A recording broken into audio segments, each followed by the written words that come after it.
स्वागत है आप सभी का इस नए एक्सप्लेनर में। आज हम इंडियन पैरानॉर्मल फाइल से निकली एक ऐसी कहानी का विश्लेषण करने वाले हैं जो सच में आपके रोंगटे खड़े कर देगी। हम बात कर रहे हैं एक अघोरी और उसके श्रापित मंदिर की।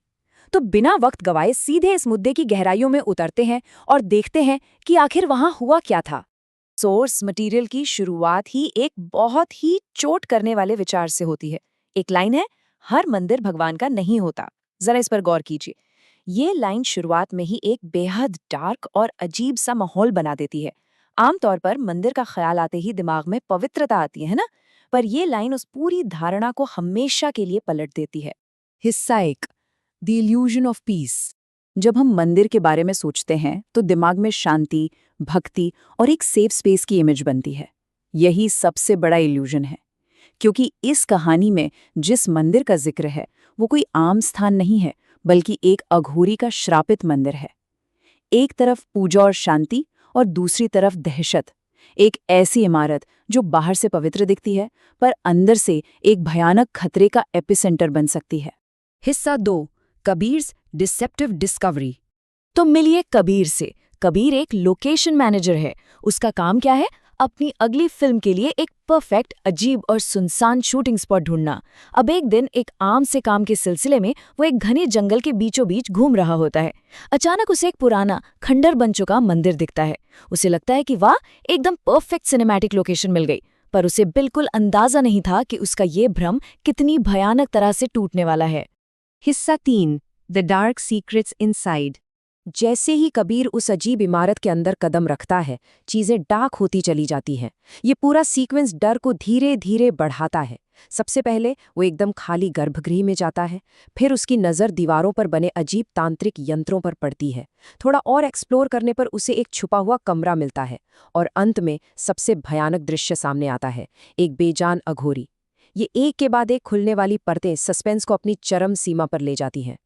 जरा इसमें से पहले पॉइंट यानी गर्भगृह को समझते हैं। हिंदू मंदिरों में गर्भगृह सबसे भीतरी और पवित्र हिस्सा होता है, जहां मुख्य देवता की मूर्ति होती है। लेकिन कबीर ने इसे पूरी तरह से खाली पाया। ये एक खाली गर्भगृह अपने आप में खतरे की सबसे बड़ी घंटी थी। ये साफ बता रहा था कि वहां किसी भी प्रकार की दिव्य शक्ति का वास तो बिल्कुल नहीं था। अब उस खाली जगह पर दीवारों के ऊपर तांत्रिक यंत्र बने हुए थे। ये कोई आम पूजा पाठ के डिजाइन नहीं होते। ये मिस्टिकल डायग्राम्स सीधे तौर पर ब्लैक मैजिक यानी काले जादू की क्रियाओं का इशारा करते हैं। इनका वहां होना इस बात का पक्का सबूत था कि वो स्थान साधारण पूजा के लिए नहीं बल्कि डार्क आर्ट्स के लिए बनाया गया था। हिस्सा 4, अ सेंचुरीज ओल्ड कर्स। उस रात की उस भयानक खोज का अंत किसी आम भूतिया घटना पर नहीं हुआ। असल सच इससे कहीं ज्यादा बड़ा था। वो जगह एक सदियों पुराने श्राप में जकड़ी हुई थी, जो पूरे धैर्य के साथ अपने अगले शिकार का इंतजार कर रहा था। वो बेजान अघोरी और वो खंडर सिर्फ डरावने नहीं थे, वो लोगों को फंसाने के लिए बनाया गया एक मौत का जाल थे। हिस्सा 5, द ब्रॉडर पैरानॉर्मल यूनिवर्स। अगर हम कबीर की कहानी से थोड़ा पीछे हटकर इस यूनिवर्स को देखें तो पाएंगे कि इंडियन पैरानॉर्मल फाइल्स में कहानियां सिर्फ एक मंदिर तक सीमित नहीं हैं। जैसे शतरंज का श्रापित खेल हॉन्टेड एंटीक्स की बात करता है, डाउ हिल डेथ रोड में बिना सर वाले शैतान का किस्सा है। इसी तरह ये अलग अलग आत्माओं और रहस्यों की कहानियां एक साथ मिलकर एक बहुत ही विशाल इंटरकनेक्टेड डरावने विश्व का निर्माण करती हैं। आप ध्यान देंगे कि इन सभी कहानियों के जो मेन थीम्स हैं वो हमारी संस्कृति में बहुत गहरे उतरे हुए हैं, चाहे वो अघोरी तंत्र हो, हॉन्टेड मंदिर हो या फिर काला जादू। ये थीम सिर्फ डराने के लिए नहीं है, बल्कि उन प्राचीन डर और विश्वासों को ट्रिगर करते हैं जो सदियों से हमारे जहन में कहीं ना कहीं बसे हैं।